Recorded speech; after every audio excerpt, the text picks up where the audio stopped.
So I've just been getting some kit and nutrition ready for tonight's Winter West Highland Way attempt, and I thought I'd share a few of my plans with you on nutrition and hydration, just to give a bit of an insight into what I think I will need to get me through the 95 miles. It's going to be really interesting actually to see, how my stomach responds to doing something that's more of a challenge than a race, because, for example, in the summer West Highland Way race, I had some stomach problems, and I think a lot of that was due to pushing the pace too hard and pushing myself at a point in the race where it's also really hot and my digestion was completely switched off, and I started hanging on to fluid and was a bit overhydrated, and then I couldn't eat properly and I couldn't drink anymore even though I was really thirsty, so it was all a bit of a mess. So it'll be interesting to see if I can eat the solids for longer than I can in a race condition. So these are just some dishes that I've cooked up. There's some pasta, so just simple straight up pasta with some basil, olive oil, loads of sea salt. There's also some homemade falafel burgers. I love falafel, eat a lot of it in my daily diet. So again, it'll be interesting to see how long I can eat this for, but it's full of salty savouriness, so I'm hoping it'll be a good option for solids. And then we have some non-dairy flapjacks. I love flapjacks, but not a fan of dairy anymore, so I make these with some nut milk and some olive spread, and I find that the nut milk gives it a softer consistency, so you're not struggling to chew really hard flapjacks. They're actually more like overnight oats bars. So I put some Bakewell flavour into these, so it's a bit of raspberry and coconut through them just to give it a bit of a different taste and texture as well. And then it's breakfast time. So I'm running north to south, so that's from Fort William to Mulgai, and I run through a time drum hopefully around 6 a.m. if everything goes to plan. So I'm just going to stop for some oats. I'm going to put some hot milk in these, some nuts and fruits, and some almond milk. And then onto the drinks selection. So I run with these Salomon soft flasks. They're great, they're really light. I generally keep them filled up with cordial and water just because that's what I like the taste of.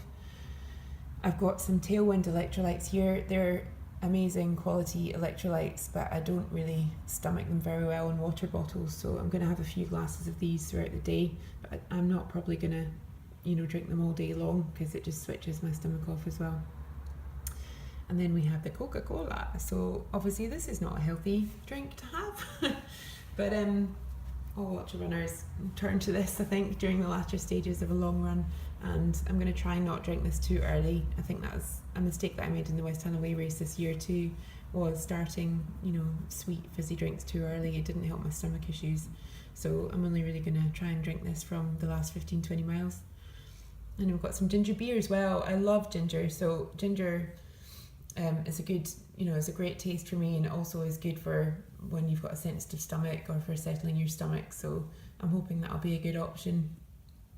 And then flasks there, so I'm going to take a flask of really strong hot coffee, and then, as I was saying before, a flask of hot milk just for cereals, just to give that bit of heat into the food. And my massive bag of snacks. So this is my big bag of bars and gels, and this is going to get me through the kind of latter stages, I guess. I don't think I'm probably going to even have a couple of bars, but there's so many in here. My crew are going to have to help me with this. But yeah, there's some caffeine gels here. I love caffeine gels for the latter stages. They really do give you that kick up the bum that you need. There's some really natural chia gels here, which I quite like. I tried some of those out at the UTMB and they work well. Can be a little bit of a faff because you have to add water in advance, and obviously the consistency of a chia gel is a little bit difficult to stomach sometimes, but they taste really good, and they're they're made from more natural stuff than traditional gels, so they're great as well. And then we have, my favourite snack here is some marzipan. I think it's like a Marmite kind of thing, isn't it? You either love it or hate it, but I love it, and it's obviously energy dense, full of sugar and good fats in the form of almonds, so that will give me a bit of a kick when I need it as well. Just take little bites of that when I can. And then again some dried mango.